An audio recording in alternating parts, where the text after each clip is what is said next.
Michelle, my friend, when Netanyahu started calling out names of hostages and wasn't able to call out my son, Itai Chen, a U.S., German, Israeli, IDF soldier, he shows no respect to me or to my family, and there should be no reason why he should have my respect as well. We are coming on the Jewish high holidays. It's called Yom Kippur. On Yom Kippur, everyone does, he takes score of what he did last year and what he could fix, what he could do better. I hope that the Prime Minister understands that he has a job to finish. The job is to get 48 hostages home, not 20, not 15, and not 5. 48 hostages he needs to get out, and we want all of them. Now. We want all of them now. What do we want? All of them! All of them now! What do we want? All of them! When do we want them? Now! What do we want? All of them! When do we want them? Now! Leave them home! All of them now! Leave them home! All of them now! Bring them home! All of them now! When family members speaking, please put your poster and flags very high, okay? Yeah, thank you. Flags high, posters high. Flags high, posters high. Okay. Hello everybody. At the first, thank you very much that you come here, support us. I'm Chagai Angrest, Matan's father. Matan fought more than 2 hours in 7th of October. He saved many people, and after more than 2 hours, they did him a very brutality lynch, and he kidnapped to Gaza. We've been every place that Benjamin Netanyahu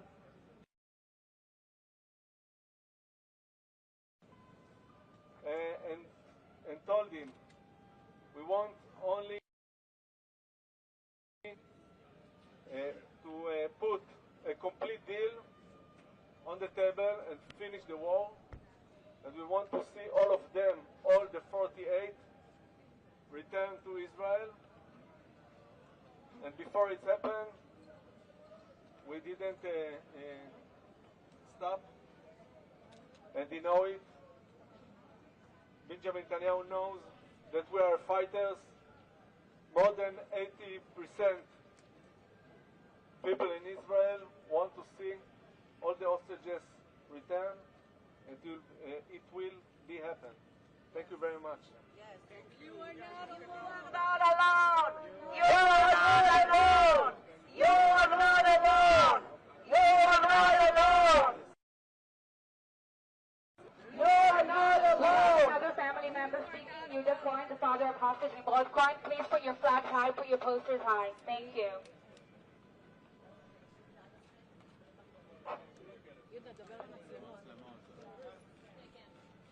So I'm Yehuda Cohen, I'm the father of the hostage children in Road Cohen. Yeah, we are here to protest. You need to understand. This is not a political issue. This is a genocidal issue. We have a prime minister who is doing everything to destroy the country of Israel. All the world is against us because of one man who's trying to escape his criminal trial. This man is destroying everything. So I'm here to fight the life of my son Nimrod. He's there in the tunnel, still alive.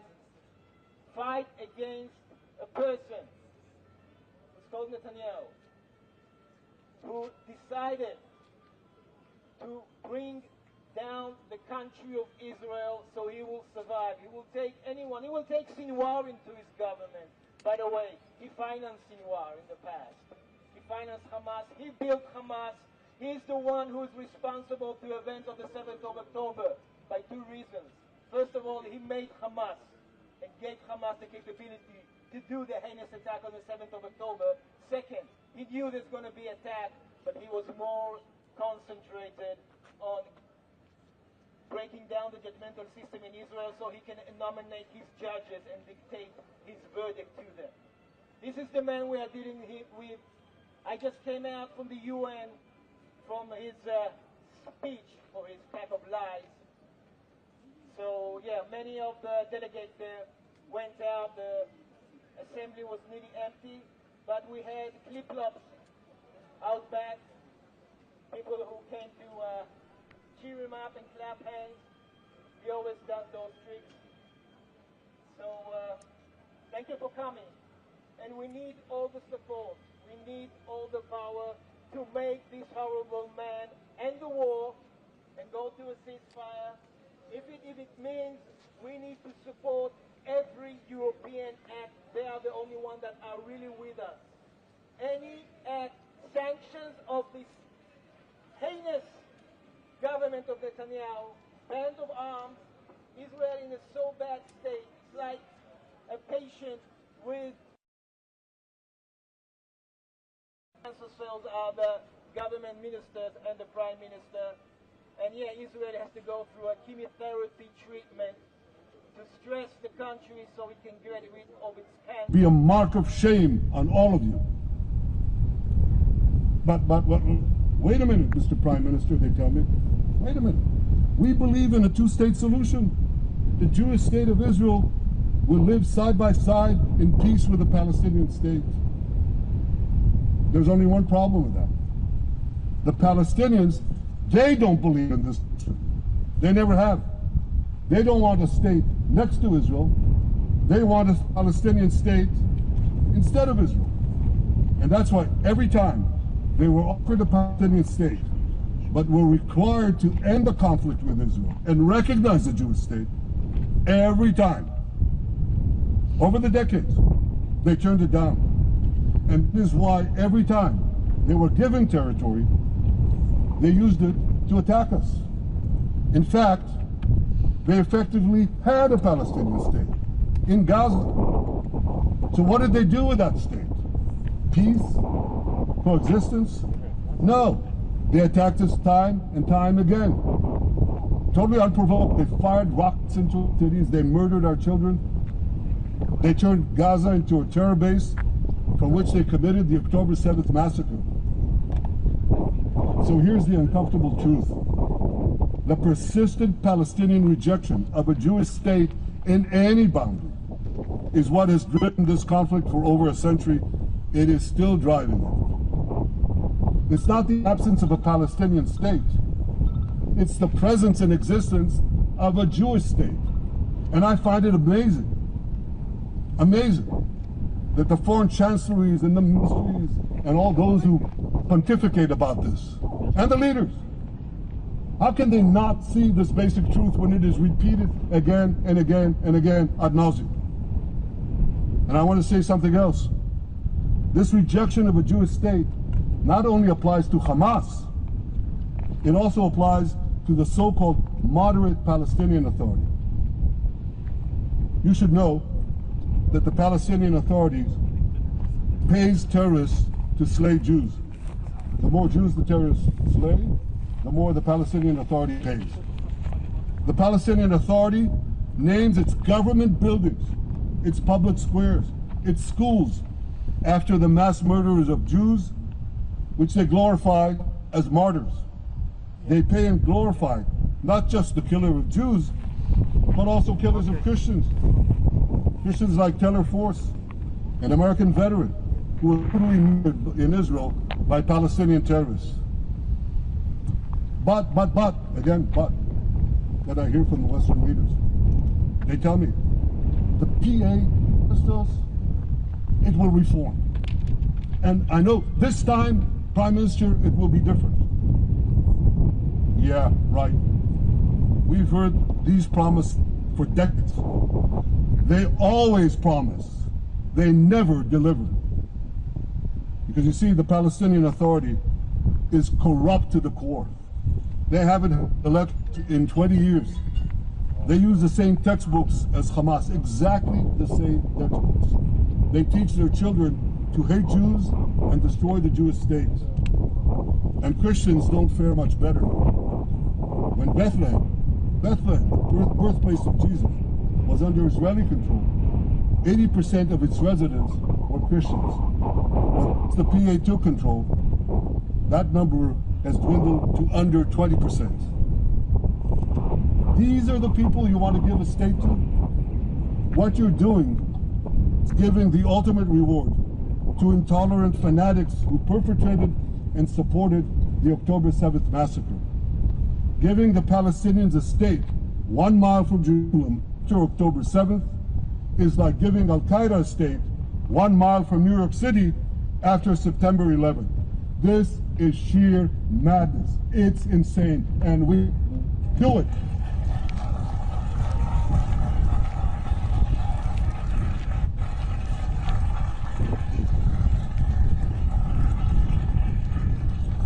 So here's another message to those Western leaders. Israel will not allow you to shove a terror state down our throats. We will not commit national suicide because you don't have the guts to face down a hostile media and anti-Semitic mobs demanding Israel's blood. And I want you to grasp something else which is also distorted in the media. I say this not only in my name or the name of my government, but on behalf of all the people of Israel. Last year there was a vote in the Knesset, our parliament, whether or not to oppose the imposition of a Palestinian state.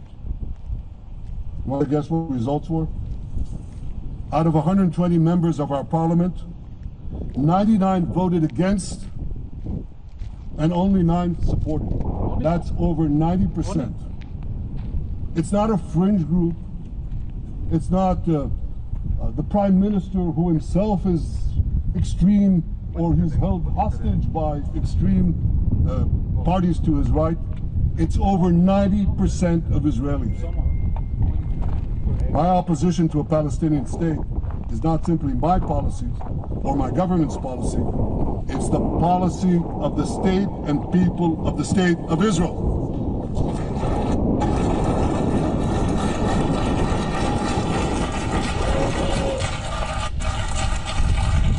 Western leaders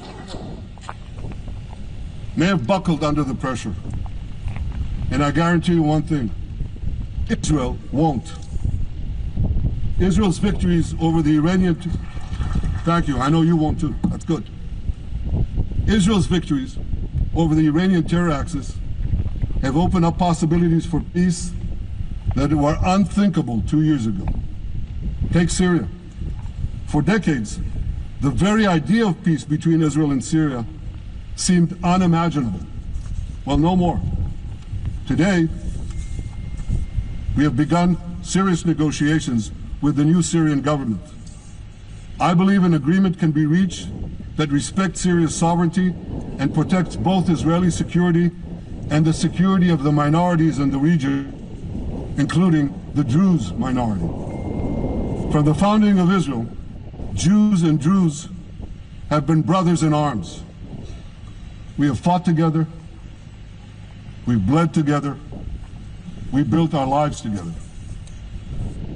As a young commander in Israel's Special Forces, my own life was saved by the invaluable advice given to me by a great friend, Salim Shufi, a heroic Druze IDF veteran. And that's why I couldn't sit idly by, nor could Israel sit idly by, while the Druze were being slaughtered by jihadists. And I instructed our forces to stop the massacre, which they promptly did. Peace between Israel and Lebanon is possible as well. I call on the Lebanese government to also begin direct negotiations with Israel. I commend it for its declared aim to disarm Hezbollah, but we need more than words. If Lebanon takes genuine and sustained action to disarm Hezbollah, I'm sure we can achieve a sustainable peace. Of course, until that happens, we will take whatever action we need to defend ourselves and to maintain the conditions of the ceasefire which was established in Lebanon. Our goal is not merely to monitor Hezbollah's actions, but to prevent them from violating the ceasefire and attacking us at any time. But I'm sure that if the Lebanese government persists in its goal of disarming Hezbollah, peace will come very speedily and very readily. Victory over Hezbollah has made peace possible with our two Arab neighbors in the north. Victory over Hamas will make peace possible with nations throughout the Arab and Muslim world.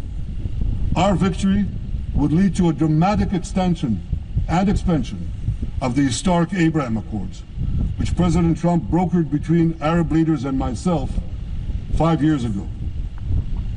And I took note, as I'm sure you did too, of the encouraging words spoken here by the President of Indonesia. This is the country with the largest Muslim population of all nations.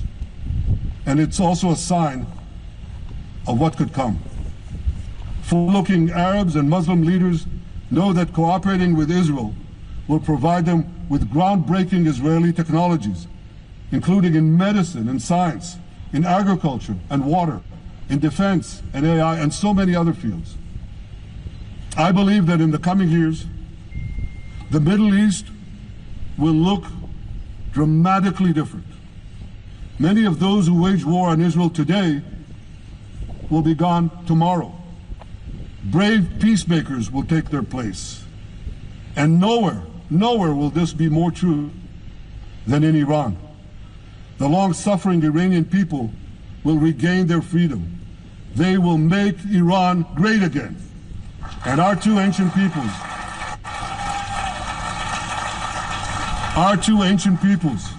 the people of Israel and the people of Iran, will restore a friendship that will benefit the entire world. Ladies and gentlemen,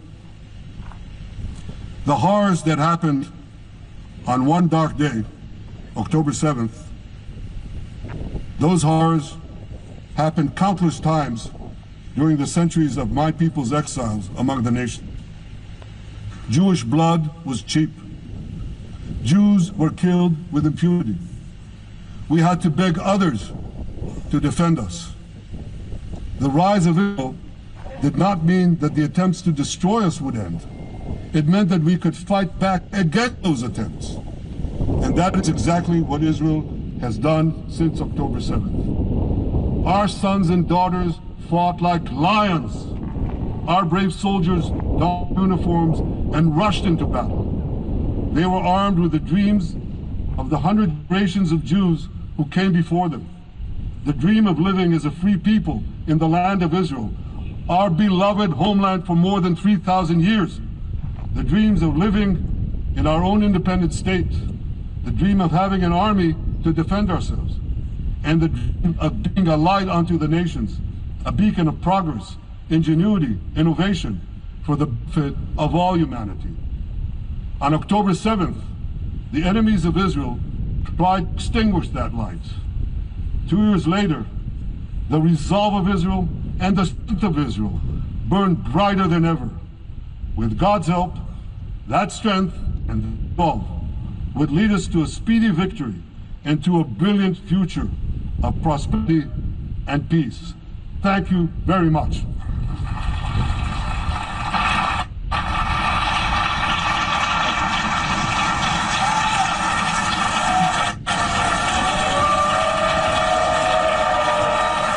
On behalf of the Assembly, I wish to thank the Prime Minister of the State of Israel.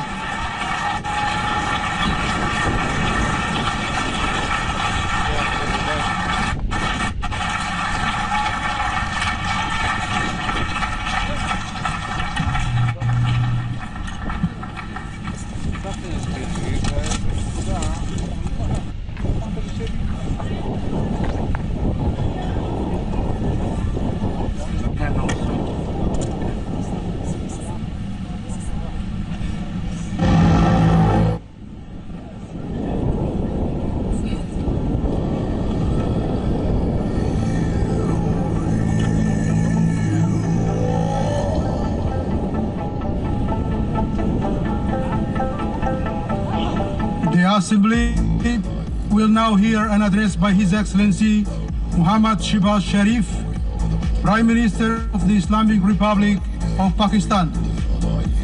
I request protocol to escort His Excellency and invite him to address the Assembly.